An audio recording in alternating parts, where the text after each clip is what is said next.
here in the diocese are 47.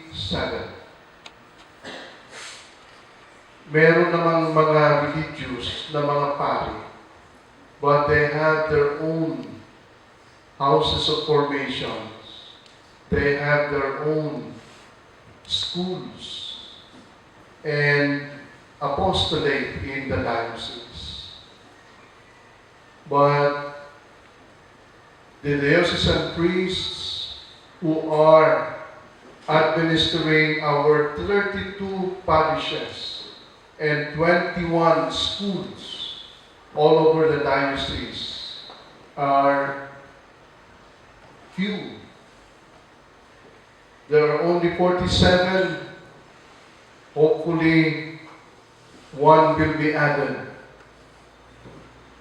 The deacon here, Reverend Aban, he was ordained a deacon last Monday. And by the grace of God, we hope that he will be ordained a priest next year. He comes from Bakum. And if ever he will be ordained, he will be the first priest from Bakum. Sino ba silang taga-Bakum dito? Meron? Wala? Walang susunod sa kanya.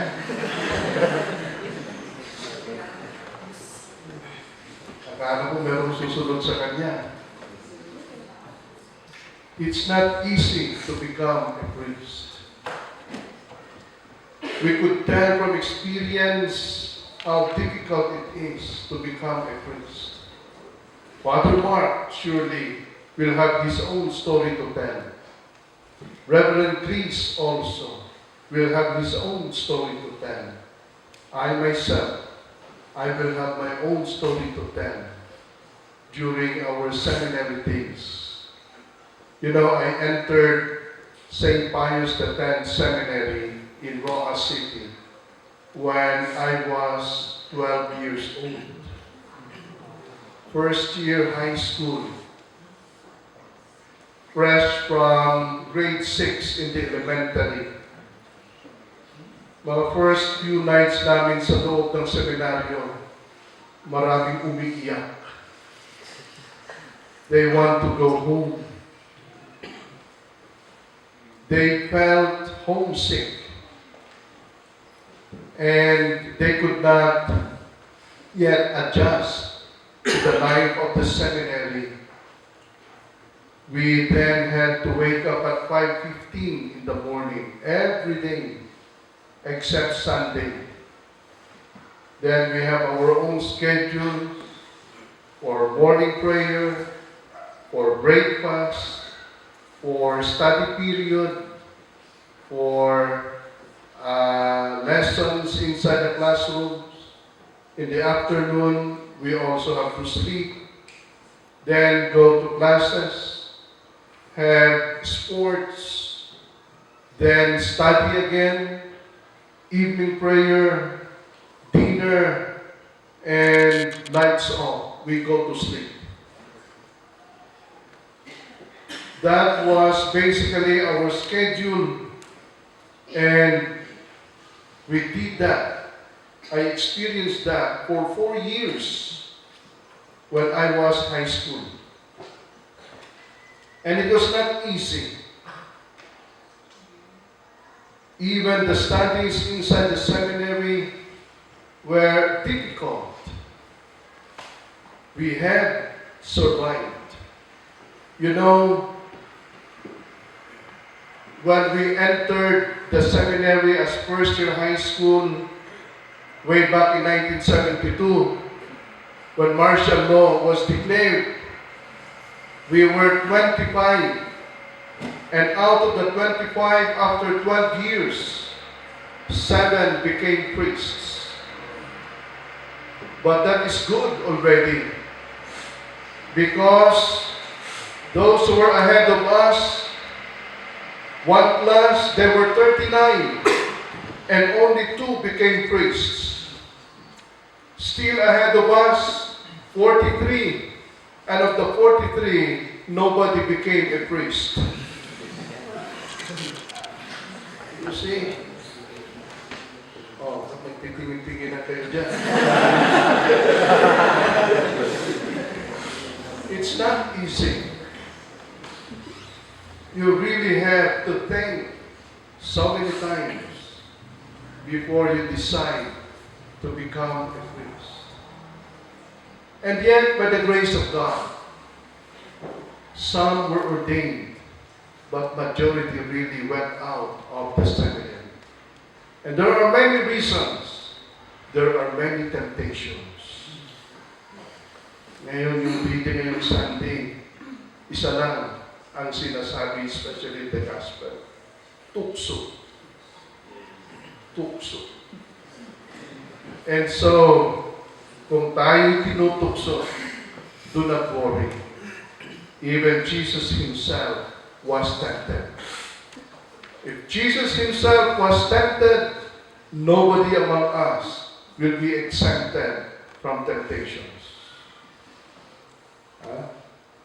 Iba't ibang klaseng temptations yung nasa buhay. But we rely on the blessings, the grace of God to be strong even in the midst of temptations, to avoid temptations whenever they come. They come, they go, anytime, anywhere. Walang pili yung diablo kung tutukso sa atin at iba't ibang klaseng pagtukso yung ginagawa niya sa atin. God would like our life to be orderly, but the devil would like our life to be disorderly. He tries to destroy what God was trying to systematize or to become orderly. But if we become strong, even in the midst of temptations, kahit nasa loob na kayo ng seminary, kayo mga seminarista, ano yung mga tukso sa buhay mo? Meron? Siyempre, hindi mawawala yan. But be strong. Sabi ni St. John Chrysostom, temptation is like a dog under the table. You know, a dog looking for food. Kung minsan kumakain tayo, merong aso dyan, kung minsan gumaganon-ganon pa eh. Humihingi. Kung bigyan mo ng pagkain, aalis yan. Maya-maya, nandiyan na naman yan. Diba? Bigyan mo, aalis na naman yan.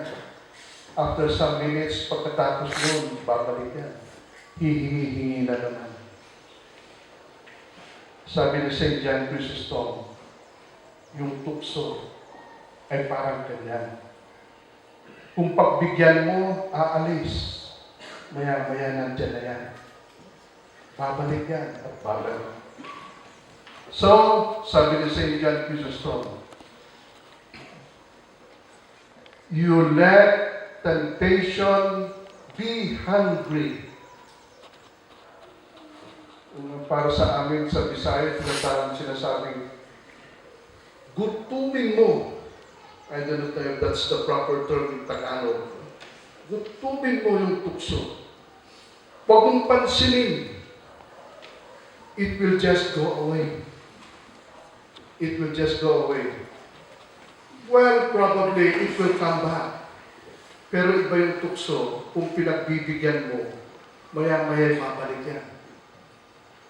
But if you do not care for that, well, it might come back, but probably for a long time and in some other ways. And so, we could learn from the experiences of the saints to strengthen ourselves in the midst of temptations, because all of us are subjects of the devil when it comes to temptations. So be strong. Kahit ano pa man you go on if you are determined to become priests. The church needs you. And surely, if Jesus had called you to become His minister someday, He also has the means to supply you with His blessings and His graces in order to strengthen you and for you to continue in your priestly ministry later on. And so, do not worry if you are being tempted. Huwag kayong magpadala-dala dyan na baka maya-maya lalabas na kayo, aalis na kayo, kung ano-ano yung iniisip ninyo. Jesus or God gives us or allows us to be tempted so that ultimately we can become strong. We can become strong. A person who has undergone difficulties and storms in life will be stronger compared to a person who had not experienced any storm and difficulties or temptations in life. But be assured of this, according to St. Paul, God will not tempt us beyond our means. He will not give or bring temptation into our life stronger than our own personal capacity. And so temptations, if ever we could reflect on them, are also good for us.